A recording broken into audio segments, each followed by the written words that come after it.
السلام عليكم ورحمة الله وبركاته. جرت المان بغنا غاتا تنسنين جدا والله أكمنا جرتني فيا كيسني بغنا غاتا تني فيديو كنا إدمان دا بسني ماري يجودا دلا غرالي جرا غوزين كنا محل كني يجودا حلقان كيسا ساعتي سديتي يجودا بيا دلا غر أولا باينا تنتولو فيديو ورابني dalaga ralle ula dalaga lama dalaga jechuudha. Dalaga lama dalaga lamaan sun maali takka dalagaan ta'awwalaa sun dalagaa qaaliidha. Takka isii dalaga lammaffaan mootu akkuma agartan warri mana arabaa jirtan hundi keessanuu beeytanii waan ijoolleen mana arabaa keessa ooltu dalaydu jechuudha. Isii dalagaa jechuudha. Isinii galee akkasumas akkuma beekamu amma yeroon kun amma ramadaan illee dhufe meeshaa guuranii kaan guuraa kaan dhiqaa kaan baasaa kaan gagguuraa jechuun jira. Akkuma beekamu jechuudha. Amma kana guurra kaan achi gaffin kanumatti oollaa jechuudha. Jidduun immoo dalagaa bareedduu takka dalagaa jechuudha. Dalagaan an dalagu sun illee maali yoo jettan dhumarra isin hima dalagaa akka maal akka dalagaa walu dalagaa sanillee dhumarratti isin hima jechuudha. Kabiraamma waan isin gaafachuu dhufe warroonni beeytan jechuudha. Ani waa'ee yuutuubii kanallee baay'ee irraa hin beeku. Warroonni beeytanii waa'ee yuutuubii kana warroonni beeytan jechuudha. Gaafii isin gaafachuu dhufe mee jechuudha. Ani yaa yuutuubii kana baay'ee irraa hin beeku kaluma jammaree waan ta'eef waan isaa irraa hin beeku. Warroonni waan yuutuubii beeytan naaf himtanii isiniin jedha. Maal isin gaafachuu barbaade akkuma beekamu viidiyoo waraabee yoo an gadi isinii dhiisu jechuudha. Viidiyoo waraabee yoo an gadi isinii dhiisu viidiyoo edit godhee yoo an viidiyoo yuutuub irratti caanu viidiyoon sun muluu ta'ee yuutuub irratti hin bu'u. Akkuma anasii waraabeen edit ta'ee yuutuub irratti hin bu'u jechuudha. Kanaaf viidiyoon sun lama ta'ee bu'a. YouTube irratti garuu waan akkas ta'ee fi bu'uuf hin beeku. Mee namni beeytan naaf himtanii isiniin jedha. Maaliif akkas ta'e akka bu'u koomentii jalatti naa barreessaa. Lammaffaan mootu yoo ani YouTube gadhiisu jechuudha. Mee viidiyoo kana amma ilaala jedheetiniin gadhiise tumaanii daawwattoota kee warra na daawwataniif mee gaafii gaafadha jedhee viidiyoo kana waraabe. Lammaffaan mootu viidiyoon yoo an gadhiisu koomentiin hin cufataa jechuudha. Koomentii garuu ani hin cufu ufumaa cufataa jechuudha koomentiin kun. Kanallee tokkoffaa lammaffaa maaliif akka koomentiin kun cufatullee naaf himtanii dogongora qabullee naaf himtanii jechuudha.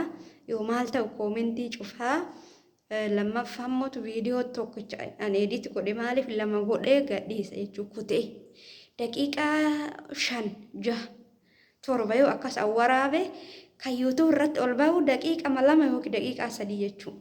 Tanaan alatti baay'atee hin bayu jechuudha YouTube irratti. Isinii galee maaliif akka bayu mee naaf himaadhaa.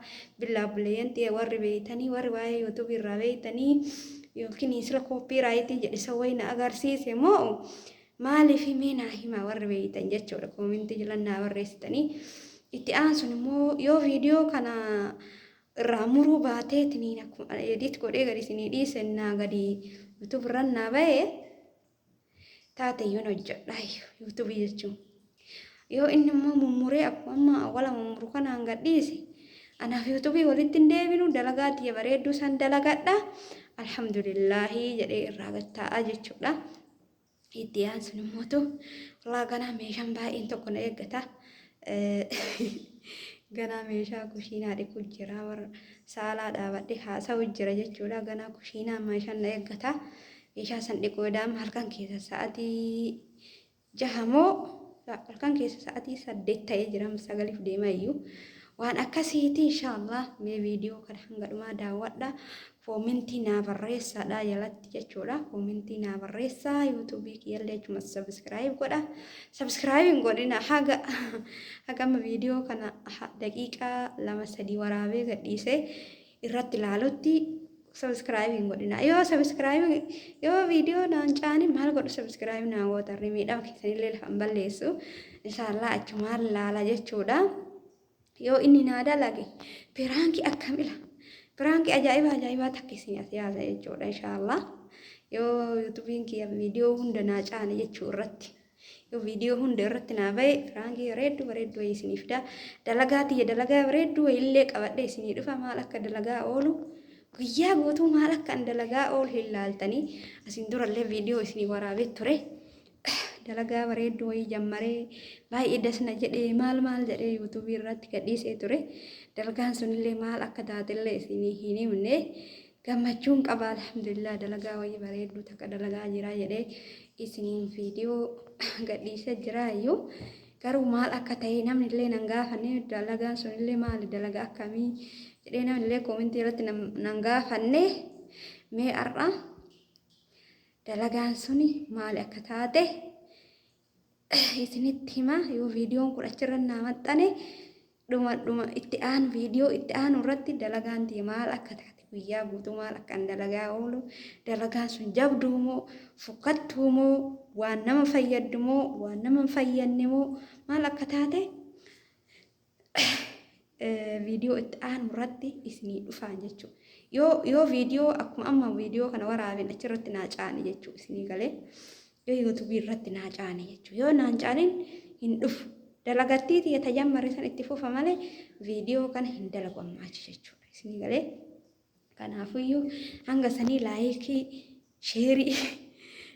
sheerii koomentii godhaan eegaa inshaallah na jajjabeessaa isiniin jedha. Meeshaa isin laalchisaa fachaa meeshaa dhiquu jedhu tokko jira. Meeshaa kana hundaan na eeggataa jechuudha. Argitanii? Meeshaa kana hunda akkasuma raamiti xiqqumaayyuu tana dhidhiqirra fuudhaa. Mana kana keessa namni tokko hin jiru ana malee namni mana kana keessa hin jiru. Akkasitti isiniin jedhaa.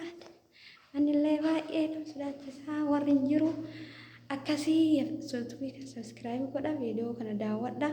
Viidiyoo kan hanga waraabeyyoo inni poostii naa ta'e walitti deebina dalagaa tiyyallee dalagaa guyyaa guutuu dalagaa oolu bareedduu takka isinitti hima. Tarii isinillee yoo dalagaa san dalagattan baay'ee isin fayyada jedhee yaada. Yoo viidiyoon kun irratti yuutuubii irratti naa fe'ame dalagaa san qabadhee isinii dhufa. Isiniin jedha assalaamu alaikum warahmatullahi wabarakaatuh. Nagaan naa tura viidiyoo tana akkuma edit godheen yuutuubii irratti darba doonaa dide massalaam asumaan. Yoo kutee gadhiise ittiin deebi'u ammaachi. Yoo inni immoo akkuma amma gadhiise waraabe kanaan gannaa achirratti maxxanse viidiyoo walitti biraatiin walitti deemna waan isiniin jedhallee qabadhee assalaamu alaikum warahmatullahi wabarakaatuh. Nagaan naa tura. Oromootiya walaa jajjabeessinu yuutuubii abbaa fedheetu tokko wayii yuutuubii dalagaa ijoollee yuutuubii dalagaa ijoollee beeknu jechuudha. Ijoollee teenna warra nu sabiskiraayibii godhaa fi ol jala deemne jechuudha. Jajjabeessinee amma daraja guddaan geenne isaanumatu iyyuu dhaqee gaafadhe keessan nuuf yuutuubiin kiyya akkanaa maaliif gannaa dhiisuu dide sila maal jedheen gaafadhe jennaaniin maan naan jedhe seetan. Beeku annaan jedhe kan beeyni maal goota yuutuubii bantee nu barsiisaa jirtare jedhe beeku annaan jennaan jechuudha. Dhara isaa laal histii walitti goota Oromoontu wallaa mee anuu dhaqee mari'adheen akkana godhe naan jedhe natti mee akkasuma miti hin beeku naan jedhe. Anillee aaree kan beeyni maal goota yuutuubii banattee achirraa xarnutti jedhaa wal taree jedhee wallaa aaree jechuudha. Akkas isiniin jedha. Inshaallah Oromoon teenyatu baay'ee walitti waanyuu qabdi miqqanyaadha. Anillee gasiin as deebi'ee akkaataa yuutuubii maaliif akkana ta'e jedheeni ijoollee jallaalee jennaan viidiyoo in argadhe amma sirreessee jira. Mee yoo naan sirraa inshaallah viidiyoo kanarratti ilaalaa yoo naan sirraa hin assalaamu alaikum warahmatullahi wabarakatuh.